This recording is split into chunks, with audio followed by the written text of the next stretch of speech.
Hello and welcome to Palace Confidential, your weekly look at all things royal, brought to you from the Mail.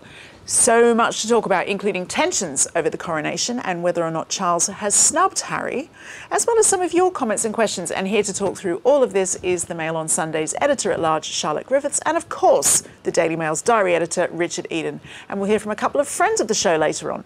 A reminder that you can click the link above, there it is there, for some of the items that we and the royals are wearing. And as always, check the description below for more information. First up, the lines between the worlds of royalty and celebrity get ever more blurred, but one extended member of the royal family crossed the line completely this week by announcing that he would be joining the cast of the reality show I'm a Celebrity, Get Me Out of Here.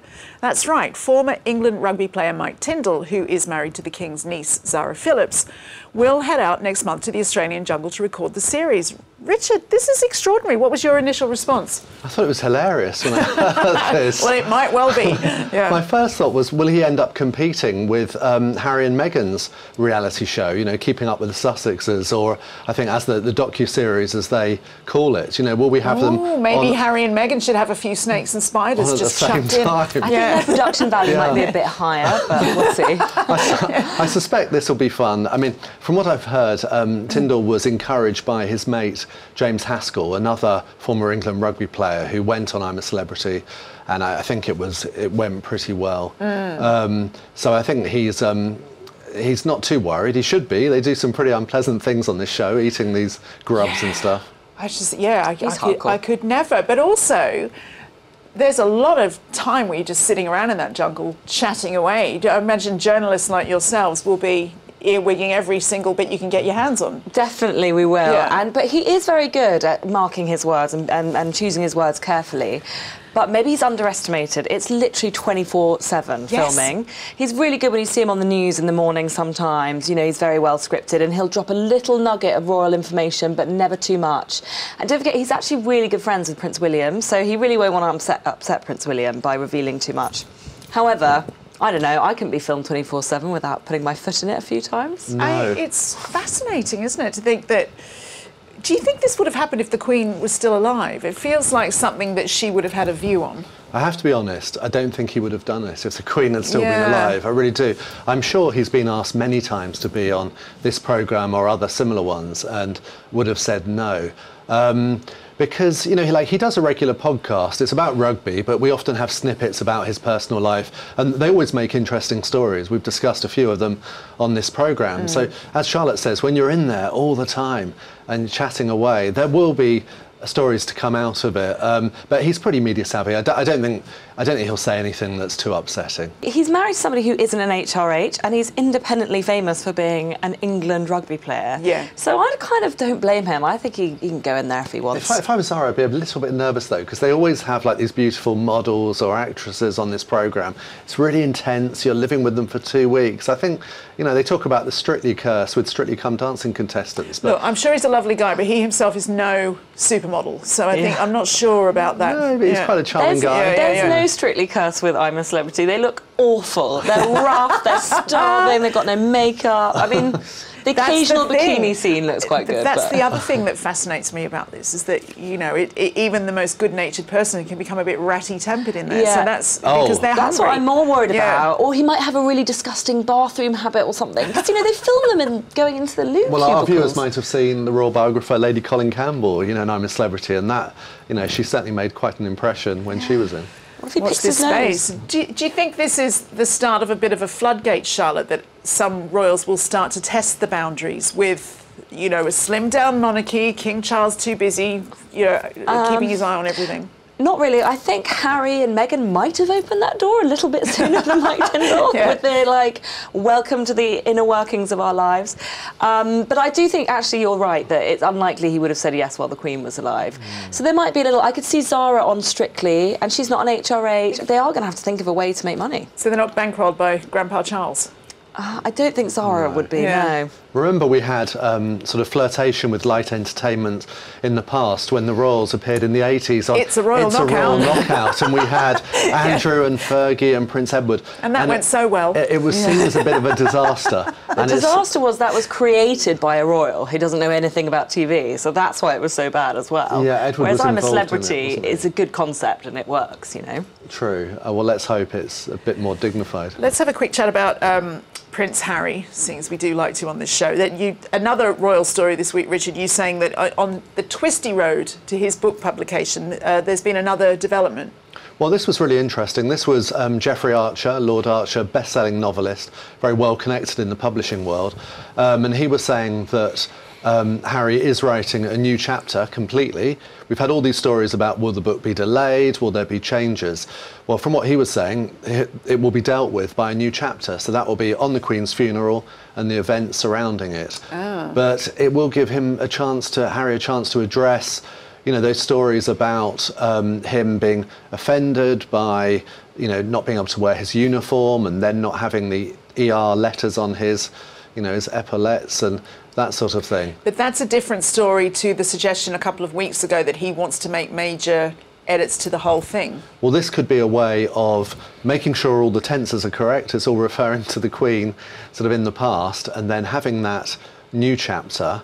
It could be quite a sort of elegant way to deal with it, but also it would suggest, as other reports have said, that the book is being delayed, so it may come out next spring rather than next month, as we've been led to believe. But we're still in the dark because the publisher is just not saying anything at all. And maybe the publisher doesn't know. Yeah, that's what I was thinking. Maybe. But let's have a quick chat about William and Kate, Charlotte, who took over a radio show this week. How do you think they did? They were talking about mental health? They were. I thought Kate did really well. I could see a marked difference in how she's been on TV. I know it was radio, but she was actually being filmed as well. I just thought she looked much more natural, and she's finally getting into a really good place when she's on these media appearances. Well, compared to what? I wasn't aware that you were critical of her in the past. She used to be a little stilted on TV, and a little nervous and sort of funny pauses, and sometimes William would swoop in and rescue her when they did joint appearances. But there was none of that with Radio 1. I thought she spoke really well. And then, very interestingly, William alluded to sudden changes and how your mental health copes with sudden changes. And so people assume maybe he meant the death of his mother. Well, I mean, that's a cataclysmic thing to happen to a child. Yeah, and fair enough. And of course, the Harry thing, which has been really bad for his mental health because he's lost his best friend and his sort of brother in arms, you know. And so I think his mental health has been affected seriously. And, you know, two quite seismic, painful events in full public view, really. Yeah, and we underestimate because Harry takes up so much airspace talking about his mental health. And William, you know, we sort of forget. William looks tough and he's going to be the king, but he's a human being and he's suffered a lot, really, in his life. So, yeah, I think it was nice, a little tiny chink, and he did it in such a nice, subtle way that, you know, Harry wouldn't be capable of, because Harry has to, you know, bludgeon everything onto the airways, but he just dropped it in very subtly and just reminded us all that he's going through all this too, you know.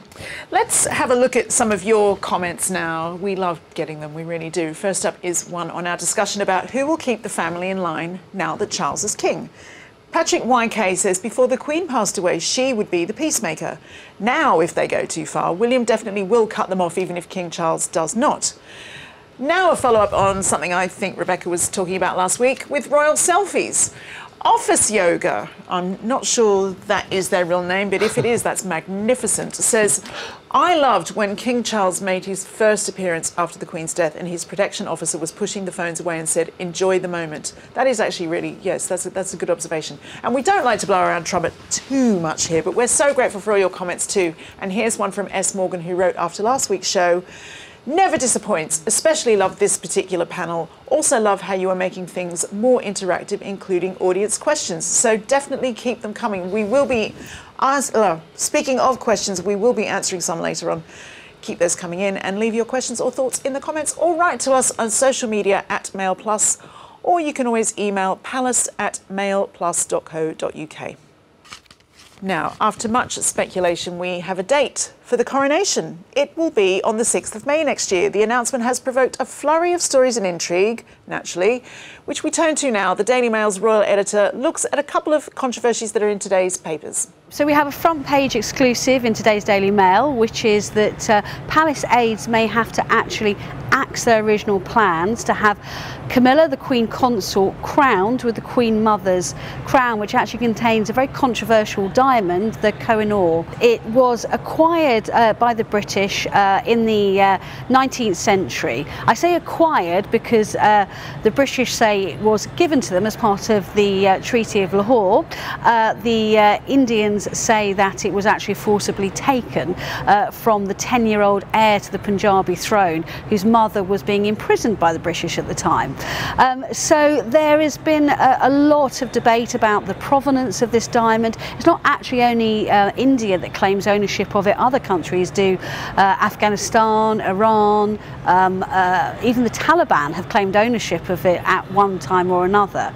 And there have been long calls for this diamond to be returned to India. And as experts said to me yesterday, you know, this kind of debate bubbles up and bubbles down over the years. And while that diamond is kept behind thick glass walls in the Tower of London, it becomes not such a big talking point. But of course, the minute it's taken out and put upon the head of a member of the modern royal family, it becomes a very live issue again. I think the chances of the Queen Consort being crowned with the Queen Mother's crown containing this particular diamond is really unlikely. I think what they'll do is either take it out, because the Koh-i-Noor is contained in a detachable platinum mount, and they will take it out and replace it with something else, or maybe even use a different crown entirely. They have quite a few at their disposal. I think King Charles will have a massive say in this, and I actually think this is probably being driven by him. The crux of my story is that kind of 4 or 5 years ago, when the whole issue of the Duchess of Cornwall being crowned alongside her husband's side as Queen Consort was raised, the plan was very much to use the Queen Mother's crown with the Koh-i-Noor diamond in it. And something has changed markedly in the last few years due to these political sensitivities. And I've no doubt the King is a very thoughtful man. He's visited India many times and no doubt has discussed this issue with various Indian head of states. I've no doubt that he will have a great say in this decision-making process. Another interesting aspect this week is the oil that's used to anoint the monarch at Westminster Abbey. And obviously we haven't really discussed this because we haven't needed to for 70 years. But obviously now fresh light is being shed on this. And actually one of the things that's emerged is that the oil contains a substance that's obtained from civet cats, which is a big cat in Africa. But there's great concern because there's allegations that it's obtained in quite cruel circumstances. The animals are kept into captivity, they're held by the neck while their anal glands are squeezed and the oil is extracted. And PETA, the animal rights organisation, has expressed its concern and discussed that this process goes on and has appealed to Buckingham Palace to find a different way of creating this holy oil to anoint the King when it comes to May next year. Rebecca English there. Well, it's also been suggested that the coronation will be a simpler affair than those the country has witnessed in the past. But that isn't popular with everybody. More than 70% of readers of Mail Plus said they wanted more fanfare. Basha Briggs, a friend of the royals, shares that view, and she gave us her thoughts. Charles, at the age of 74, will be the oldest crowned king in British history. A slimmed-down version would just diminish the magnitude of the occasion, because one has to remember that royalty is here by the consent of the people, and we've got to keep the people happy. By that I mean the people of England, who we underestimate just how very popular the royal family is. The thought of the dignitaries being dressed in morning suits or lounge suits, I mean, that's horrendous. It's an appalling idea. I just can't stop laughing about it because, you know, I want to see ceremonial robes. I want to see ceremonial robes. I want to see the nobility with their coronets. I want ermine, you know, the velvet cloaks, and I mean the lot, bells and whistles, and cannons, of course, lots and lots of cannons. England's, especially the military uniforms, they are the best in the world. When you think of the pageantry that was on show during the Queen's funeral, people like that sort of thing. When I say people, I mean the world. And people are fascinated by England. And it's wonderful for tourism because then they come here and the money goes into the public coffers. The people want a celebration. It's got to be celebration, celebration, because we've just been through a poxy horrible lockdown. People are miserable, the cost of living crisis and everything. So people want dancing in the street, and they've shown it by enjoying the Jubilee celebrations. And then, of course, with the Queen's funeral, that was incredibly, incredibly sad. But now it's time for a celebration. Basha Briggs there. We'll discuss Rebecca's story in just a moment. But before that, Charlotte, you wrote about this at the weekend. What is the thinking behind a simplified ceremony? I think it's time. So the first one was 4 hours long, and there was all sorts of doffing of caps that went on for hours and hours. Apparently bishops go up to the monarch, and they used to go up one at a time, at a time, at a time. And how many are there? Lots. Yeah. Well, I think there was 4 in this particular segment, and it was explained to me that now they're all going to go up at the same time. Easy. And they've just made lots of little cuts like that all the way through, and they've shaved off 3 hours, which is, I think, a great thing because, you know, the Queen was much younger then, for a start. So she was probably able to sit still for 4 hours. I don't know if Charles could. He's got a bad back, you know. Oh, dear. And also the audience, you know, the people in the actual sort of ceremony, plus the TV audience. It's much more TV focused this time. It was only just broadcast last time. Yes, yeah. So I don't know. This is the edited highlights. This is the edited highlights. Yeah, the short version. I'm going to take a wild guess, Richard, that you are much more in the Basha camp of like wanting some fanfare. Well, it certainly sounds very sensible to have a shorter ceremony if you can. Yeah, there's no need for it to be a 4-hour epic. We can cope. Come on, we have Palace Confidentials usually 20 minutes, half an hour. What more fanfare does one need? I think an hour or so would be fine. But in terms of the pageantry, the celebration, I think that should be the full thing. And as Basha says, I'd like to see the lords in their ermine and. Well, yes. So what is the thinking? Is it either or? Because if it's going to be on television, it's going to have to look great. We want the colour. Yeah. Westminster Abbey will be packed. There's still, according to Charlotte's report, it'll still be 2,000 people, just as it was for the Queen's funeral. Yeah. And we'll have the parade and everything. So I think it still sounds like it will be a great spectacle. And it'll still be colourful because the reason they didn't do it in the winter is because a lot of the army officers have to wear grey coats in the winter. And they thought that would look really grey on TV. Plus, the sky's grey in the winter, obviously. So they're aiming for colour and pageantry. They're just not going completely over the top. Now, not for the first time I'm asking, help a feeble-minded Aussie out. Basha mentioned ermine. What? And I understand there's a story there. Okay, so ermine. So 70 years ago, they all wore these amazing coronation robes with ermine. Now, ermine, they've probably disintegrated. They've been in a box for 70 years, so many of them won't have lasted the test of time. Well, same as the people, yeah. They had to make a decision, should we make new coronation robes? So you have to kill 30 ermine per coronation robe, and you can only kill them at a certain time. I think it's in November, in the winter. And the fur is grey unless it's a certain time of year, and then it's white. That's the time to murder them en masse so that you can decorate your robes with I them. don't think we say murder, I think we say slaughter, yeah. But you know what I mean? If they had to do this, if they had to make fresh coronation robes from scratch, I think there would have been a bit of a backlash. Can we use fake fur?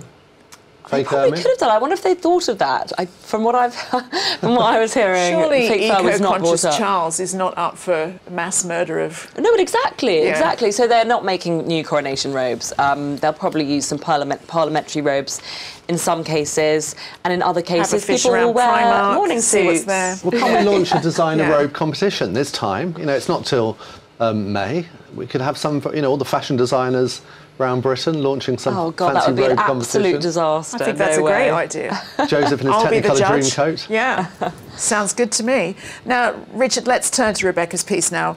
What did you make of the news about Camilla's crown? I thought it's an absolutely fascinating story, and my first reaction was, what a shame. This is the crown which was worn by all the other Queen Consorts, by the Queen Mother, not just so laden with husband's... controversy, though, in a more woke and more enlightened world. royal family should not go woke. It's crazy. If they go down this route, there'll be no end to it. Is it being woke, or is it just being more culturally sensitive than we've been in the past? I don't think there's a problem. Look, the Supreme Court of India in 2016 ruled that the diamond wasn't stolen. It was a gift from India. That was accepted then. And so there's no reason to think that there's a problem with it, in my opinion. Sure, there'll always be people causing problems. Since I tweeted about this, I've had loads of abuse from people saying, you don't know your history, or it's a scandal. No, it's not. It's part of the crown jewels. That they have these jewels, they're part of our heritage, so wear them. I think so. Keep them in a museum. That's where they belong. They can still be part of our heritage in a museum. I think actually wearing them is taking things to the next level. I mean, it seems like, why have it if we're too embarrassed to use it and display it as a country? Yeah, I mean, I think that's absolutely right. I think, they do need to think seriously about what's going to happen next to it. And there's also this thing about the royal family being embarrassed to be kind of bling. I mean, there's another aspect to this. It's the biggest diamond you've ever seen in your entire life. Yeah, how big is it for those who... a lot of American viewers might not know. I think it's probably the size of a large It's about golf... It's golf ball size, right? Yeah, it's like 150 carats. Yeah. I can't imagine Camilla wearing it. It's not her style. But there just aren't many opportunities to see these wonderful jewels on real people. You can go and visit the crown jewels and you see them there, but to actually see it as it should be seen, worn at a coronation would be such a great opportunity. Look, how about, we have some sort of great compromise where perhaps, it could go on display in India afterwards, or some of the other, Then there'd be a whole furore about getting it back from India, and how long does it go to India for? And the act of retrieving it back would also cause more controversy. Do you think? True. I think not if it was all agreed beforehand. It's contested, and it's not just India who thinks it belongs to them. No, there's Iran, Pakistan, Afghanistan. That's why it's likened to political grenade. I mean, it's seriously controversial. Everyone wants a piece of it. Actually, I want a piece of it. A piece of it would sort out my mortgage quite nicely, thank you. But it does feel like a different approach from the royal family as well, doesn't it? Is it the right one? Well, you don't think it's the right one, but it seems like they are more sensitive to these things. Yeah, but it's not just the Koh-i-Noor. Honestly, because of the colonial sort of legacy, of the royal family, that there's stories behind so many different jewels. I mean, there was one tiara that I think Meghan had expressed an interest in wearing, and then it was pointed out that there were Russian connections, which was all a bit awkward, and so it was decided she wouldn't wear that one. But there's loads of history behind all the different crown jewels.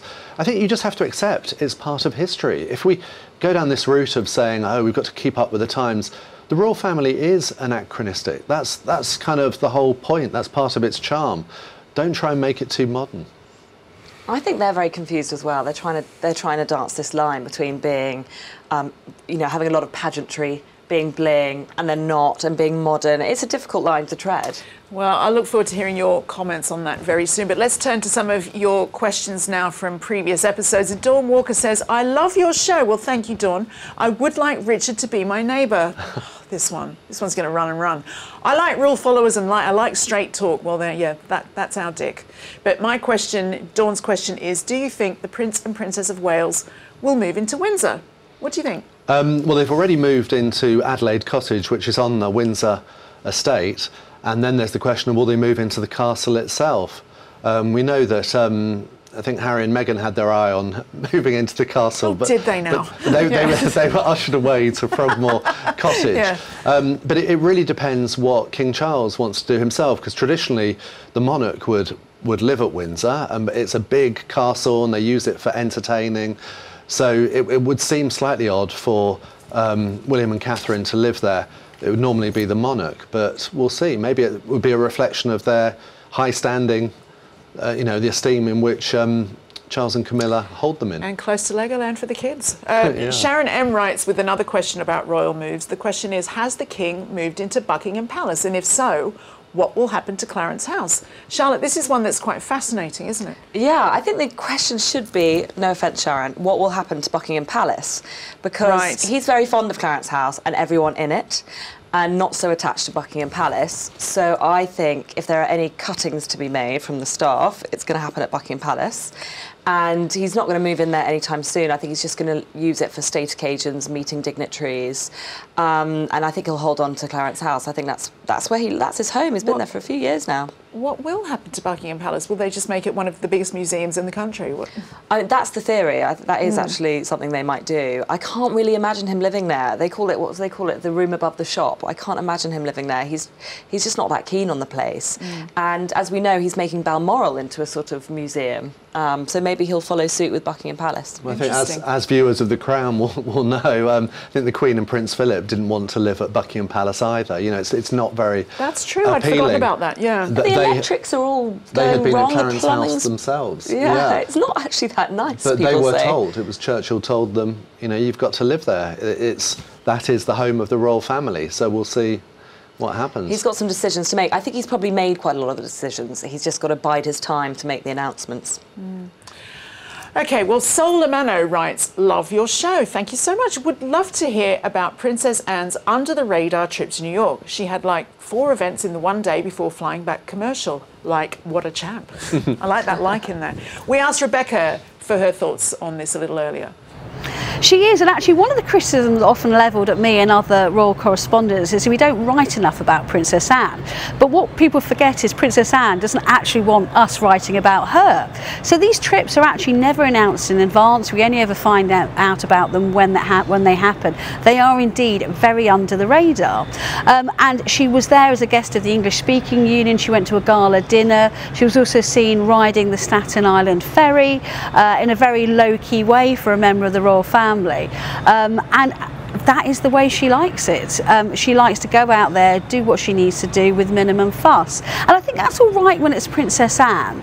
But I think obviously other members of the royal family do need to be more visible. They do need the media there because they need to be going out there and publicly banging the drum for UK PLC abroad. So I think it's, you know, it's horses for courses, isn't it? And Princess Anne, a renowned horse lover, likes to do things under the radar and without people like me there. And for all of those asking last week about Rebecca's lovely starry dress, that was an old number from Marks & Spencer. As always, more fashion links in the description below. We love hearing from you. Keep leaving your questions in the comments or write to us on social media at Mail Plus, or you can always email us at palace@mailplus.co.uk. And with that, it's montage time. This week we're looking at the shared fashion sense between the late Diana, Princess of Wales, and the new Princess of Wales, Catherine. That'll take you to the end of the show. Just time to say thanks to my guests, Rebecca English, Basha Briggs, Charlotte Griffiths, Richard Eden, and to you, as always, for watching. I'll see you next week.